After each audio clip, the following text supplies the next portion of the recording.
Bismillahirrahmanirrahim. Assalamualaikum warahmatullahi wabarakatuh.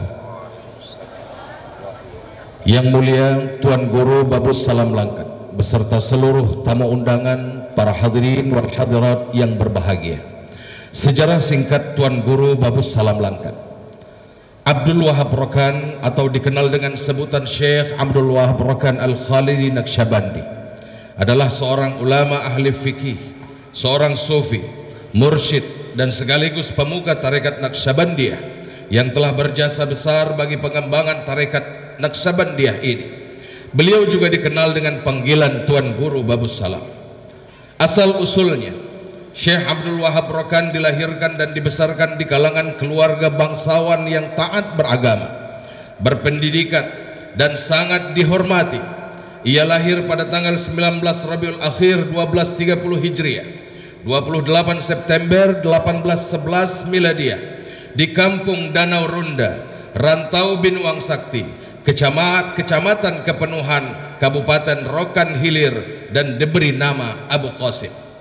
Ayahnya bernama Abdul Manaf bin Muhammad Yasin bin Maulana Tuanku Haji Abdullah Tambusai, seorang ulama besar yang abid dan cukup terkemuka pada saat itu. Sedangkan ibunya bernama Arba'iyah binti Datuk Dagi bin Tengku Perdana Menteri bin Sultan Ibrahim yang memiliki pertalian darah dengan Sultan Langkat. Pendidikan. Pada awalnya ia belajar dengan Tuan Baqi di tanah kelahirannya, Kampung Danau Runda, Rokan Hilir, Riau. Kemudian ia menamatkan pelajaran Al-Quran pada Haji Muhammad Saleh, seorang ulama besar yang berasal dari Minangkabau. Setelah menamatkan pelajarannya dalam bidang Al-Quran, Syekh Abdul Wahab Rokan melanjutkan studinya ke daerah Tambusai dan belajar pada Maulana Syekh Abdullah Halim serta Syekh Muhammad Saleh Tambusai. Dari kedua syekh inilah ia mempelajari berbagai ilmu seperti tauhid, tafsir dan fikih. Di samping itu ia juga mempelajari ilmu alat seperti nahu, saraf, balaghah, mantiq dan arud. Di antara kitab yang menjadi rujukan adalah Fathul Qarib, Minhajut Talibin dan Iqna, karena kepiawaiannya dalam menyerap serta penguasaannya dalam ilmu-ilmu yang disampaikan oleh guru-gurunya itu. Beliau kemudian diberi gelar Faqih Muhammad, orang yang ahli di bidang ilmu fikih. Sebagai orang yang selalu haus dengan ilmu pengetahuan, Syekh Abdul Wahab kemudian melanjutkan pendidikannya ke Semenanjung Melayu dan berguru pada Syekh Muhammad Yusuf Minangkabau selama 2 tahun. Selanjutnya beliau menempuh perjalanan panjang ke Makkah dan menimba ilmu pengetahuan selama 6 tahun pada guru-guru ternama pada saat itu. Di sini pula lah ia memperdalam ilmu tasawuf dan tarekat pada Syekh Sulaiman Zuhdi sampai akhirnya ia memperoleh ijazah sebagai khalifah besar tarekat Naqsyabandiyah Al-Khalidiyah. Sepulang dari Makkah tahun 1854 Masehi, Syekh Abdul Wahab mendirikan perkampungan di sekitar Sungai Rokan, daerah Kubu Bagan Siapi Api, Riau, yang diberi nama Tanjung Masjid atau Kampung Masjid. Pada tahun 1874 Masehi, Syekh Abdul Wahab pindah ke Dumai, pantai timur Riau, dan mendirikan perkampungan baru di sana. Kemudian ia pindah ke Kampung Kualuh, Labuan Batu, dan membangun lagi sebuah perkampungan di sana. Pada tahun 1879, Syekh Abdul Wahab mendapatkan wakaf sebidang tanah di wilayah Langkat dari Sultan Langkat, yaitu Sultan Musa Al-Muazzam Shah pada tahun 1883, 12 Syawal 1300 Hijriah. Syekh Abdul Wahab membangun sebuah perkampungan baru yang diberi nama Kampung Babus Salam atau Pintu Keselamatan, atau masyarakat umum sering menyebutnya dengan Besilam. Disinilah ia menetap mengajarkan tarekat Naqsyabandiyah sampai akhir hayatnya. Sebagai seorang sufi, beliau mempunyai keistimewaan dan kekhasan sendiri. Salah satu kekhasan Syekh Abdul Wahab dibanding dengan sufi-sufi lainnya adalah bahwa ia telah meninggalkan lokasi perkampungan bagi anak, cucu dan murid-muridnya. Tuan-tuan sekalian yang dimuliakan Allah, mengutip dari buku Sejarah Hidup dan Perjuangan Dakwah Syekh Abdul Wahab Rokan yang ditulis Syekh Dr. Haji Zikmal Fuad MA, seperti apa ungkapan orang tentang Syekh Abdul Wahab Rokan.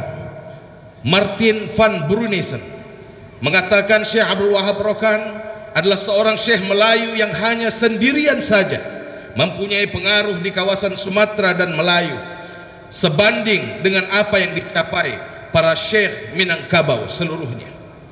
Wan Saghir Abdullah mengatakan Syekh Abdul Wahab Rokan adalah Syekh Mursyid Kamil Mukammil yang sangat menonjol di pesisir timur Sumatera hingga Malaysia, terutama Johor dan Singapura. Tuan-tuan sekalian yang dimuliakan Allah, karya-karya Syekh Abdul Wahab Rokan di sela-sela kesibukannya sebagai pemimpin tarekat Naqsyabandiyah, Syekh Abdul Wahab masih menyempatkan diri untuk menuliskan pemikiran sofistiknya, baik dalam bentuk khutbah-khutbah, wasiat maupun syair-syair yang ditulis dalam aksara Arab Melayu. Tercatat ada 12 khutbah yang ia tulis dan masih terus diajarkan pada jamaah di Babus Salam. Sebagai khutbah-khutbah tersebut, 6 buah diantaranya diberi judul dengan nama-nama bulan dalam tahun Hijriah, yakni khutbah Muharram, khutbah Rajab, khutbah Sya'ban, khutbah Ramadan, khutbah Syawal, khutbah Zulqa'dah, dan khutbah lain tentang 2 hari raya, yaitu khutbah Idul Fitri dan Idul Adha. Sedangkan 4 khutbah lagi masing-masing berjudul khutbah kelebihan Jumat, khutbah Nabi Sulaiman, khutbah ular hitam, dan khutbah dosa sosial. Karya tulis Syekh Abdul Wahab dalam bentuk syair terbagi pada 3 bagian. Yang pertama munajat berisi pujian dan doa kepada Allah, syair burung Garuda yang merupakan pendidikan dan bimbingan remaja, wasiat, pelajaran adab murid terhadap guru, akhlak, dan 44 jenis wasiat tersebut. Syair munajat sampai hari ini masih terus dilantunkan di Madrasah Besar Babus Salam sebelum azan dikumandangkan. Usaha-usaha di berbagai bidang Tuan Guru Syekh Abdul Wahab tidak saja menitik beratkan dalam bidang pembangunan mental spiritual, akan tetapi juga dalam bidang fisik material. Hal ini dapat dibuktikan dengan dibukanya sebuah perkebunan jeruk manis di kampung Babus Salam. Selain itu beliau juga membuka perkebunan karet, perkebunan lada hitam, kebun pala, kopi, pinang, durian, rambutan, jeruk, dan kelapa. Beliau juga memiliki dan mengolah tambak ikan dan ternak lembu. Beliau juga memiliki mesin cetak yang pertama ada di Langkat. Perjuangannya dalam pergerakan melawan Belanda, walaupun Tuan Syekh Abdul Wahab Rokan bukanlah sosok yang terkenal dalam pergerakan melawan imperialisme Belanda, tapi ia aktif dalam mengarahkan strategi perjuangan non-fisik. Sebagai upaya melawan sistem kolonialisme, ia mengirim utusan ke Jakarta untuk bertemu dengan host Cokro Aminoto dan mendirikan sebuah cabang syarikat Islam di Babus Salam di bawah pimpinan Haji Idris Kelantan. Nama Tuan Syekh Abdul Wahab Rokan sendiri tercantum sebagai penasehat.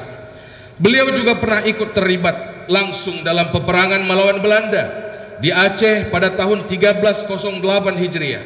Menurut cerita dari pihak Belanda yang pada saat itu sempat mengambil fotonya, Tuan Syekh Abdul Wahab Rokan mampu terbang di angkasa, menyerang dengan gagah perkasa, dan tidak dapat ditembak dengan senapan atau meriam. Beberapa tahun lalu ditetapkan sebagai pahlawan Provinsi Riau. Tuan-tuan sekalian yang dimuliakan Allah, sebagai seorang yang sangat dipuja pengikutnya, Tuan Syekh Abdul Wahab Rokan cukup dikeramatkan oleh penduduk setempat. Sejumlah cerita keramat tentang beliau yang cukup populer di kalangan masyarakat Langkat. Di antaranya pada suatu masa pihak Belanda merasa curiga karena ia tidak pernah kekurangan uang. Lantas mereka menuduhnya telah membuat uang palsu. Ia merasa sangat tersinggung sehingga ia meninggalkan kampung Babus Salam dan pindah ke Semenanjung, Malaysia. Pada saat itulah kesempatan beliau mengembangkan tarekat Naqsyabandiyah di Malaysia. Selama kepergiannya itu, konon sumber-sumber minyak yang sekarang Pertamina di Langkat menjadi kering, kepah dan ikan di lautan sekitar Langkat juga menghilang, sehingga menimbulkan kecemasan kepada para penguasa Langkat. Akhirnya ia dijemput dan dimohon untuk menetap kembali di Babus Salam.